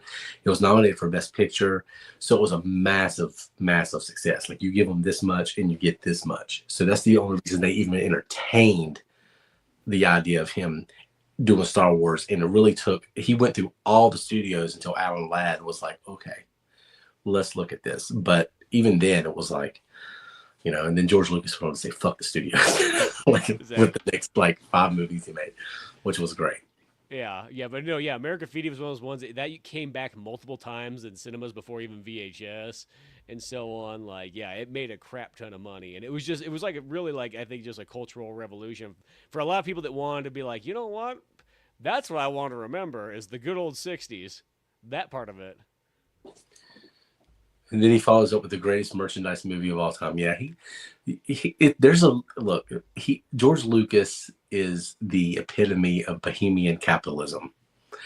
Like you have all these bohemian elements, you have all the, you know what I mean. But he's a capitalist still, baby. He's like, Yeah. let's make some money. It's Well, bohemian capitalism at its finest. even American Graffiti for the fact that those Mel's diners still exist all over the place. Yeah. You know, like so you could still kind of go see all that nostalgia right in there. Now, I think nowadays nobody probably associates that with American Graffiti, but that's how all those like '50s diners started popping up was because of American Graffiti. Oh yeah. Yeah. I mean, yeah, give me them toy rights. Yeah, I mean, it's true though. I mean, yeah, Star Wars changed all that, but it was, yeah, there's a lot of political elements in that. And yeah, but world building, I mean, that's a good tie-in. George Lucas is kind of where I was thinking when I was doing all this stuff. But I go on Moonlight Cove forever. I could talk about all the things, but I'll just say this lastly about it is I want to hear about your little thing you're working on. Well, not little thing, it's a big deal. As it's still a work in progress. It is very, very, very expansive. Like I'm trying to think of every single detail of this town. I'm going to create main characters. I'm going to create a narrative. I'm going to create certain people within the town, certain town rituals, certain like festivals. Just trying to think of every element that a town would have. But I want to have an analog, retro, 80s, 90s, mainly 90s feel. This whimsical, wonderful kind of like a utopia with a very dark background. So working on it. We'll get there sometime in next year, but I'm working pretty heavily on it. And ChatGPT is doing a pretty good job when I work on this stuff, helping me keep things in order because it's really hard for me to stay on track with literally fucking anything. So it's helping me do that. But that's what makes ChatGPT so good. Is it pretty much gives everybody their own personal assistant that keeps yeah, their day to day like schedule and all that kind of stuff in order and all that stuff. I wish I had this in school. Well, first of all, I wouldn't learn shit, but What's funny did is I anyway? there's this old school Apple like kind of promo video from '89. I want to say it is, and it's literally like this dude's like working at like he's got a computer and he's got like this AI that he's talking to that and of course the AI has like a little like suit on and everything like that because it's supposed to look like that like it's like your personal butler and everything like that and the dude's talking to him and like he's pretty much like scheduling out his day. He's having to make phone calls. I mean literally everything that you can kind of do like nowadays. This video in '89 like of what Apple was kind of thinking at that point. It's kind of an interesting like time capsule there because it's like a lot of those features, like I almost want to say the thing he's working on is very similar to like almost like an iPad because he's like using a stylus on it and everything, like a very proto version. But he's talking to an AI that's keeping him going the whole time. That's so interesting. That's so interesting. It's always been the end game.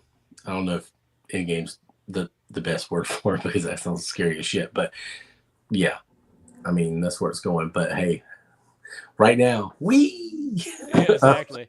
See, now everybody can be their own Steve Jobs. They can just spout out their ideas and do absolutely no work and have the AI do it all for them. What's sad, and this is so pretty much the AI is everybody's new Steve Wozniak. Yeah, and everybody can be a Steve Jobs and just kick back with your feet up, smoking a joint and yelling out your ideas at people like very, very harshly. Just very angry hippie syndrome. And then then he gets cancer and like, oh no, I hope you treat it. But they didn't really mean that. Yeah. It's like, it's only because he ate stupid diets where he had like fruit for like 3 months straight only. Well, it wasn't just that. I think a lot of people really just did not like him. I think it was very mean. But no, he wasn't the nicest fella. He got stuff done, but he wasn't the nicest fella. No. Yeah, what a dick as I sit here and record things on an iPhone. Well, here's the thing before we get out of here. I don't know what you want to share or how much you want to share. If anything, you just like, I declined to comment. But I could be like, well. Oh, there you go. Okay, yeah. See, tell us about that. Right here, I just finished up a new novel. Well, technically, I've never done a novel before. I've done comic books. I've done a workout nonfiction book, but I wrote a novel here in the last handful of months and so on, and I used kind of an old story that I made a short video of back in the day, and I was like, you know what? This would make for a great test run for me to kind of figure out all the nuances of how to put together a novel and all that kind of stuff, and worst case is like I'm not blowing through maybe one of my other ideas. I can just kind of take this thing and run with it. So I took like a 4 minute long video and turned it into like a 220-minute page story. And I had this one take place in 1976 because I wanted to make it like it was a 70s movie. Because that was Mm. my only kind of context in writing a novel was I would write it like I was writing a 70s screenplay. And I went with a horror romance one where it kind of has almost like a werewolf element. Like the original one kind of had like sort of a vampire thing, but instead I went with a were-coyote because I wanted to throw this Native American thing in there because Oh, that's cool. so many 70s movies always have like a Native American like horror thing, like Poltergeist or um, Pet Cemetery and all that kind of stuff. Like they kind of stem from like Native American folklore type things. So I was like, I'm going to use that, but I'm going to put together a were-coyote because I've never seen that in a story, where somebody gets infected by that and then Mm.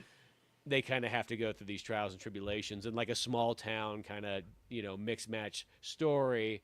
And then one person gets sort of infected and you kind of go from there and see how it goes. And I just Mm. ran with it. I did almost like the Stephen King thing where, because normally when I make stories, I mostly have like, I know my beginning, I know my end, I know all this kind of stuff. I did the thing where I'm like, I know my 4 minute little video right here, and that like I'm going to use those elements, and then literally I just kind of ran with it and just saw what popped up as I kept writing it, and it was kind of interesting because it's like when you do it that way, you're literally writing it like in the moment, which is kind of an interesting way. So you're kind of taking these characters on like a journey and going like, well, let's go this way right now. So let's try this. You know what I mean? Here we go. It's interesting. Yeah, I want to read it. So, would you consider it like horror? Is that the main kind of like? Yeah, I would say so because it's called Whispers in the Cedars. So it's got like the horror is probably the overtone, but it sounds strange. Like I don't picture it's not like a slasher or anything like No. that. Like the horror stuff comes kind of later in there. It starts off more like a small town romance kind of thing Mm. that leads more into a horror. Because I wanted to just work on all kinds of genres I normally never get to do. Because I'm always either doing the comedy or something like. It's still got comedy. I feel I can't get away from not putting at least some kind of jokes here and there. But yeah. So I Yeah. just kind of went with that and ran with it, and I thought it came out pretty darn good. For it's one of those things where it's just wanted to give it a go. I thought that like I have all these stories kind of built up, and it's like, if I do a comic book that just takes way too long to draw stuff out and so on, and beyond drawing like comedy, I don't know if I'm like perfect to kind of get that kind of going. Like I think I could draw funny pages type stuff good there, but if I want to do something real serious, I don't know if I have the artwork to do that, nor the time. But I was like, you know what I can do? I'm pretty good at the writing portion of it. As far as scripts and all that stuff, I can pump a script out like in no time. So I'm like, well, a book is just a script with a little bit extra words thrown in, really, at the end of the day. That's all it really is, a little bit extra descriptions and so on. So that's why I kind of went with I wanted to go with that 007 length, like those 200 pages, like those kind of pulp novels, I guess you would kind of say. Like that was like, I think those are kind of cool. And lo and behold, it ended up being like 226, but I think that's just the way that Amazon sort of prints stuff as well, too. Mm. But it was like, oh, perfect. That's exactly what I wanted, That's awesome, man. I'm really excited to read it. Yeah, I saw the cover and I was like, okay, I'm intrigued. I'm Yeah. intrigued. Yeah, and I knew you had mentioned that you were writing on this, but I didn't know you were as close as you were. Yeah, Uh, because I was just sort of like doing this in the kind of the background of the last handful of months. And realistically, like the initial first draft didn't take that long. Kind of like a script, it doesn't take that long to get that first draft done. I spent like maybe like 2 or 3 times as much time just kind of going back through it multiple times and mm. so on. And then just towards the very end, when you're just kind of like structuring it and double checking it and formatting it and then all that stuff, yada yada yada. That always ends up being the more time consuming part, but it still wasn't too bad of a process. I was actually kind of one of those ones like I'm just comparing it to making movies, making animations, Hmm. drawing comics and all that stuff. At least with writing, it's like that's all you're doing. You do one thing, you write. And what else do? You write some more and you rewrite. But you don't have to worry about other than the tail end where you have to format it and get it, programmed in there. Beyond that, you don't have to worry about too much other stuff. You're not doing extra drawings. You're not forming a crew. You're not having to go out and shoot stuff. You know what I mean? So it made it kind of a kind of nice linear process. Mm, Um, dang. so so it's like it's one of those ones. I have all these built up ideas that I've had forever that I think I'm just gonna just turn them into a lot of novels. I think when I realized kind of like this was kind of fun and straightforward enough for me to do and get things done in a timely manner, I think that I like the idea of just kind of writing some novels and just going for it. And worst case is like if anything, you just have a story solidified so that whatever you want to do with it later down the line, if you want to turn it into a comic book or a movie or anything like that, you're like, well, here's the whole story right here. You know what I mean? It's even better than having a script if you think about it. Yeah. And if you do try to do something like that, you can use ChatGPT or AI to help you storyboard it. See, I think that's an appropriate use of something because as long as it's your creative vision, but you don't have a team of people, you don't have to pay for like a publisher, you don't have to pay for, well, I guess you kind of have to pay a little bit, but you don't have to do all these crazy things to kind of get your vision out there. You can like, hey, how do I storyboard something? How do Well, I do this? And you can have all those versions of what you've done. well, and that's the thing that kind of makes ChatGPT so nice is I feel like the person that gets screwed over by like AI is literally the freelancer. If you're a freelancer, nobody needs you anymore. Yeah. But for the individual who always wanted to like get some ideas out and so on like that and brainstorm and do research and anything and everything you kind of need, like ChatGPT is like it's like your personal assistant there to help you out and to give you ideas and yeah, it's literally to help you storyboard if you want to for that and so on. Hmm. You know, Yeah. I've been and storyboarding. I'm rewriting when I haven't been playing with Moonlight Cove. I've just been doing this on and off, but like we've been rewriting the Phantom Menace. mm-hmm. And well, I'm going to rewrite all the prequels, and then eventually with VO3, Google VO3, as it gets bigger, and you could take prompts more than I think it only does like 30 seconds right now, or something like that. But when you can make full on prompts and make scenes, I'm gonna make it. And Yeah.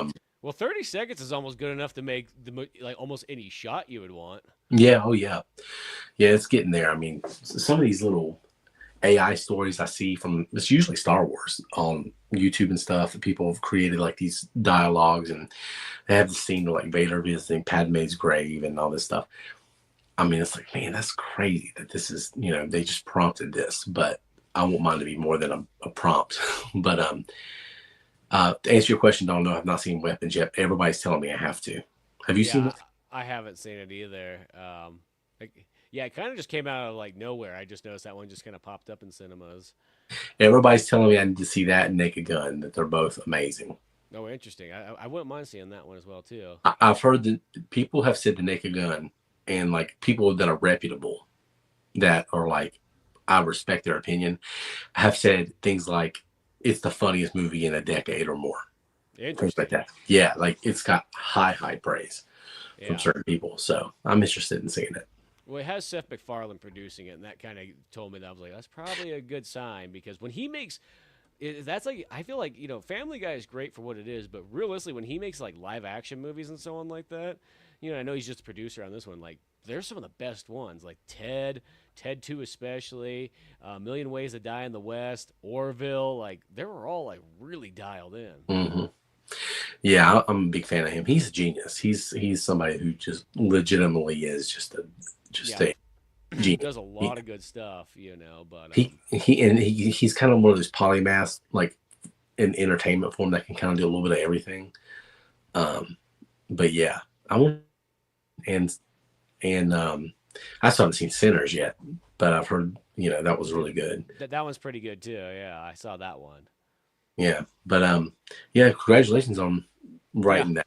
So yeah, the book, as I said, there it is there, and yeah. Well, then the one thing that I'll say is like if anybody needs, one of the nice things is like I wrote this all out in Word, but then what I could do is I could use what made it almost solve a lot of my editing issues that you would kind of have is using ChatGPT is like your glorified super spell checker because it like really checks stuff, and just Hmm. smoothly gives you that peace of mind. You're like, okay, chapter by chapter, at least I know that like it was taken care of.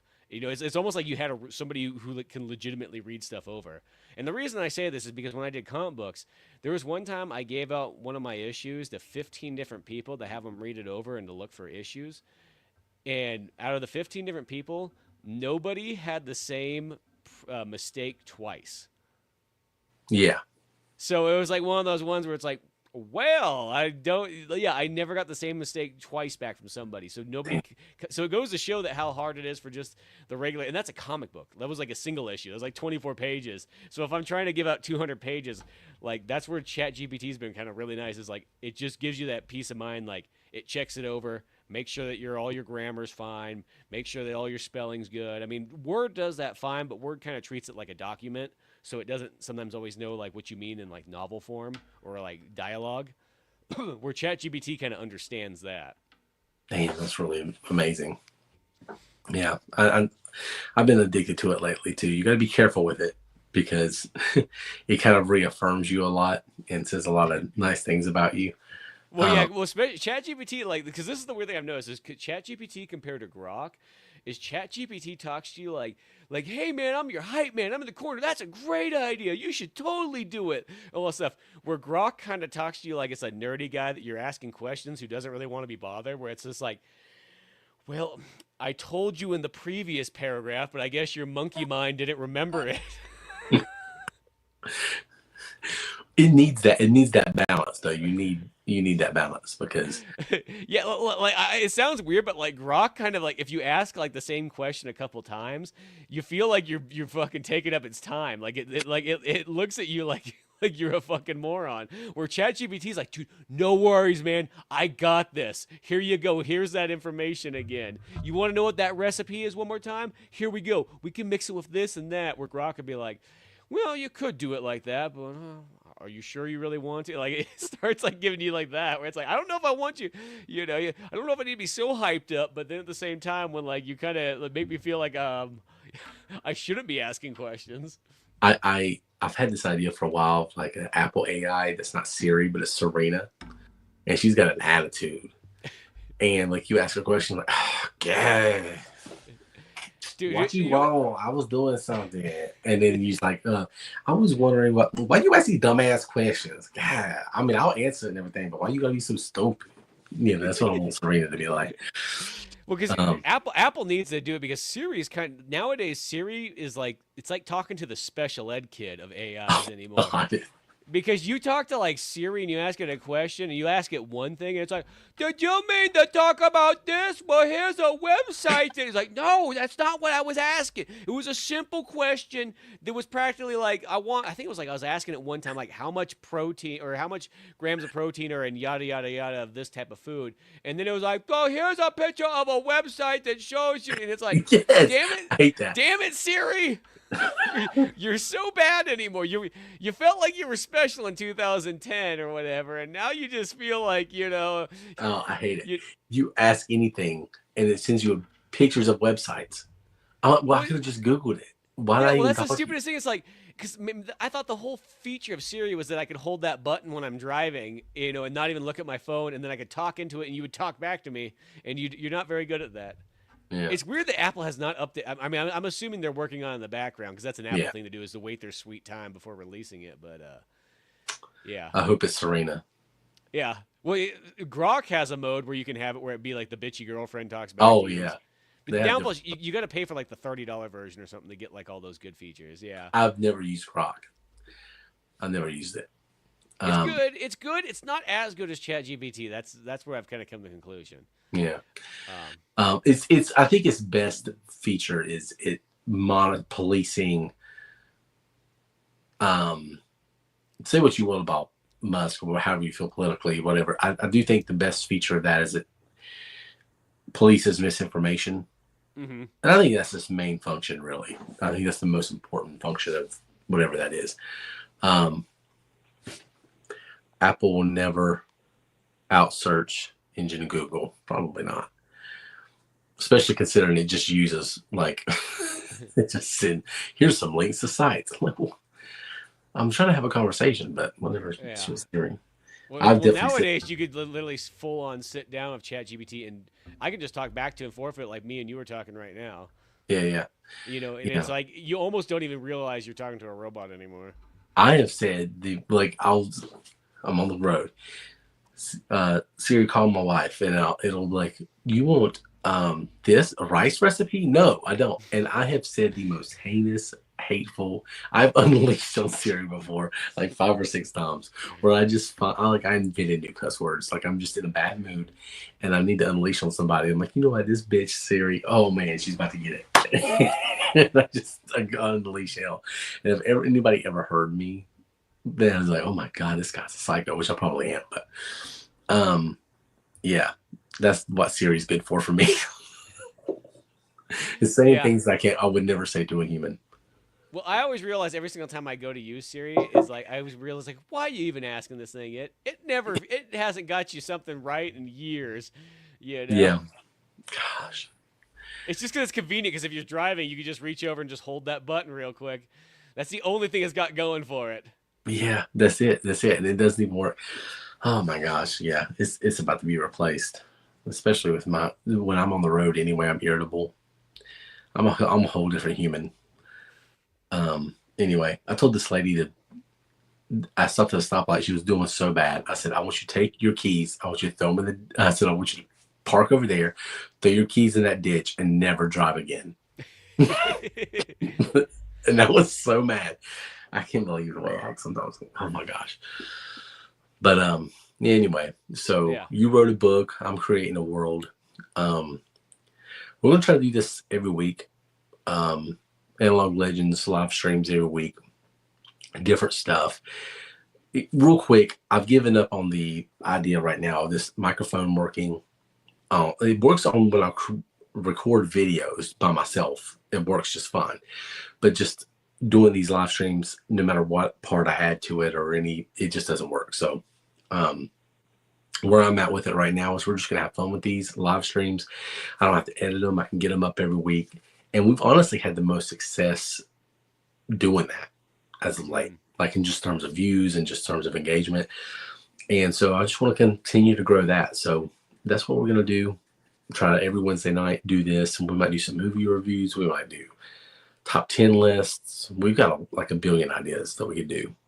Exactly. But yeah, this is a good starting point where we're talking about some big projects we're working on, what's coming in the future. And I don't know what we're going to talk about next week, but we'll be back. There might be some weeks here and there where we can't make it. And this is like bonus content, really. But I really want to grow it into a special thing that we do all the time, and maybe the main thing that we do all the time. So, any last things you want to add before we get out of here? No, but well, I guess my Whispers in the Cedars book, I should have that up by Saturday. That's the game plan. Unless for some reason in this test copy that I have right here, I find any glaring issues, Yeah. and my one last read, I guess you would say, through it. Beyond that, though, Saturday is the game plan goal to get up both the digital and the physical version on Amazon. So Amazon Kindle and or print, you know. I feel like that's I know there's other places like Barnes and Nobles. I'm like, I'm just fine with just the Amazon one right there. That's where it's gonna be at. But Yeah. yeah, That's good though. if you so desire to come check it out, or any of my other books on there, as in Pizza Boys comics and my workout book, the Thor's Hidden Gem pull-up one, they're all on there at Amazon, Kindle, and whatnot. But yeah, Saturday the goal, Whispers in the Cedars. Come by, check out this bad boy. Other than that, though, you could always check out Old Man Orange podcast on both YouTube and Spotify. It's very similar to what we do here, just a lot of times movie reviews mixed with video games and comic books as well. All well said. And so does this mean that the Pizza Boys 50 Shades of Grey spinoff is dead right now? Yeah, I have thought about taking, because I never finished my Pizza Boys Nujitsu Sunrise arc yet so far, because that was the main. I know that I'm going into more of a tangent here, but one of the main reasons I kind of did the novel thing is because I didn't want to get to that point where like it took me like 6 months to a year to do one 24-page issue. I'm like, that is not enough content for that amount of time to get out. Yeah. Like if I don't have the time, it kind of sucks. But at least here, it's like There's a full-on book, and I did that in a handful of months. Where the writing part for me is once that I can knock that out. So maybe I can do. I even thought about taking Pizza Boys Ninjutsu Sunrise, my whole script, and going. Maybe I'll just rewrite that into a novel and just have it there. I could still do the comic book as well, but at least till then I could put the whole story out. There you go. Well, yeah, a lot of big stuff we're working on. I can say definitively my shit won't be out till next year. It might be like James Cameron Avatar movies where it's like, oh, next year. They finally come out and nobody cares. But I do have YouTube videos on the way. I recorded Escape from LA, which should be up tomorrow afternoon. And I just watched Out of Sight, Steven Soderbergh, which was really good. Can't wait to kind of record that one. And the plan is right now, Thursdays and Sundays. It's been really tough for me to get the two of them, but I want to try to get that done. So, yeah, 2 video via VHS videos every week, an Analog Legends podcast every week, and then whatever else we do, and eventually one day, Retro Slam Masters. So, one day it'll happen. But thank y'all for listening. Again, check us out next week. The plan tentatively next week, same bat time, same bat channel. We're gonna try to keep this rolling as much as we can because I like doing this. So y'all have a good one. Thanks for listening to Analog Legends, and we are out.